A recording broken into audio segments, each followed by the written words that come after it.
Sir வணக்கம் sir. இந்த Delhi rose அவென்யூனுடைய கோர்ட்டினுடைய இந்த judgement enforcement agency or central bureau investigation or income tax department இவர்களுடைய தமிழ்நாடு சார்ந்த நடவடிக்கைகளில் கொஞ்சம் அப்படியே அந்த அந்த ஆக்ஷன்ஸை கொஞ்சம் ஸ்லோ பண்ணுவதற்கான வாய்ப்பை ஏற்படுத்துமா சார்?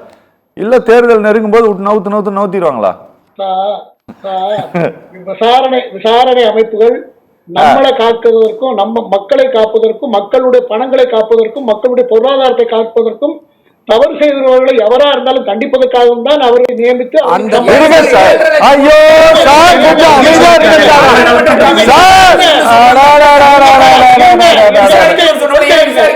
சார் இருங்க சார். சார் அவரை கொஞ்சம் பேச விடுங்க சார். சார் இருங்க சார், பேச சொல்லுவார் சார். சார் நீங்க சொல்லுங்க சார். என்ன அதற்காகத்தான் இதெல்லாம் ஏற்படுத்தி இருக்கிறோம்னா, இப்ப நாம ஒரு வழக்கில் இப்ப அறிவாலயத்துல மேல ரைடும் கீழே பார்க்கிங் பேசிக்கிட்டு இருந்தாங்க. இப்ப 63 சீட் வாங்கினாங்கட, அது ஞாபகம் இல்லையா? தேர்தல் கூட்டணியை பத்தி பேசுங்க. ஞாபகம் இல்ல. தேர்தல் கூட்டணிக்காக அடிமையாகத்தை பத்தி பேச வரல. நான் பேசுறது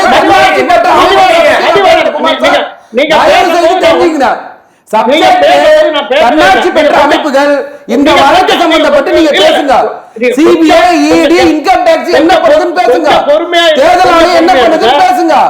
சரிங்களா? கூட்டணி பேச்சுவார்த்தையை பத்தி பேசணும்னா அதை நான் இன்னும் நிறைய பேச வேண்டியது இருக்கும்.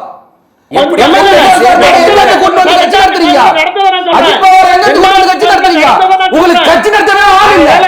கட்சி நடத்தவே ஆள் இல்ல. உங்களுக்கு கட்சி நடத்த ஆள் இல்ல. மாற்று கட்சி வந்து தலைவர்களை கொண்டு வந்து கட்சி நடத்திட்டு இருக்கீங்க. மீடியால பேசும்போது முறையா பேசுங்க சார். நாங்க கூட்டணி பேச வரல. அதாவது ஐயா கொஞ்சம் பொறுமையா இருங்க. எந்த அரசாங்கத்திலையும் போலீஸ் அதிகாரிகள், சிபிஐ, எஸ்பிசிஐடி நிறைய அமைப்புகள் நம்ம தமிழ்நாட்டிலே எடுத்துக்கோங்க. போலீஸ் இருக்கு, எஸ்பிசிஐடி இருக்கு, சிபிசிஐடி இருக்கு. கொஞ்சம் பேச விடுங்க சார். இருங்க சார், கொஞ்சம் இருங்க சார். ஆக எல்லாத்தையும் அரசாங்கம் தான் ஒரு பெரிய வழக்கா இருந்தா அரசாங்கம் எப்ப அதை போய் பாரு, அதுக்கு என்னென்ன ரிப்போர்ட் கொடுன்னு கேட்கறது இயல்புதான். அவங்க பண்ற கோளாறுக்கு அதுக்காக முதலமைச்சர் தான் பொறுப்பு. அவர் தான் அவர் பதவியில கொஞ்சம் பேசதான் முடிக்க மாட்டேன். அதனால இந்த விஷயங்கள் எல்லாம் லேப்ஸ் இருக்கான்னு நான் என் மனசாட்சியோட சொல்றேன். அது போலீஸ் அதிகாரிகள் அதை இன்வெஸ்டிகேட் பண்ணவங்க, கோர்ட்ல அதை த்ரூவ் பண்ணவங்க, சரி அவங்க ஜட்ஜஸ் சொல்றதை வச்சு பார்க்கும் பொழுது அதுல வந்து குறை இருக்கிறதாக நான் உணர்றேன் தனிப்பட்ட முறையில. ஆனா அதுக்கு அரசாங்கம் வேணும்னு செஞ்சது, அப்படி செஞ்சது, எப்படி செஞ்சதுன்னு சொல்றதை நான் ஏத்துக்கல சார். ஓகே நான் ஏத்துக்கல, அவ்வளவுதான். Okay sir, okay. என்னோட கேள்வி முடிக்கிற டைம் இல்ல, அதாவது 10 டைம் தான். என்னோட கேள்வி என்னன்னா, கடந்த பாஜக யூபி அரசாங்கமா இருந்தாலும் சரி, இன்றைக்கு இருக்கிற 12 வருஷம் ஆட்சியாலும் சரி, கட்டமைத்த கட்டுக்கதைகளுக்கு பதில் நான் கேட்டேன். ஓகே, அந்த கட்டுக்கதைகளுக்கு அவர் பதிலா சொல்லல. எதுவுமே இல்ல, எதுவுமே பதில் சொல்லல.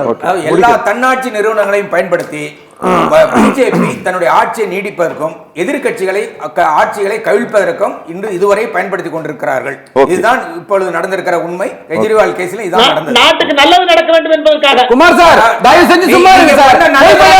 சார் மக்கள் சொல்றாங்க பிஜேபி பார்த்து சார் 2 லட்சம் கோடி ரூபாய் ஊழல் நடந்திருக்குன்னு சிஏஜி சொல்றாங்க. பொய்யா சார்? நீங்க ஒரு பாராளுமன்ற நிலைக்குழுவை வச்சு விசாரிக்கன்னு சொன்னோம். எதிர்கட்சி விசாரிச்சீங்களா? நீங்க சார் நேர்மையை பத்தி பேசுறீங்களா சார்? ரொம்ப நன்றி சார். எவ்வளவு நேர்மையான அரசாங்கம் சார், யூனியன் கவர்மெண்ட் சார். ரொம்ப நன்றி சார், ரொம்ப ரொம்ப நன்றி சார்.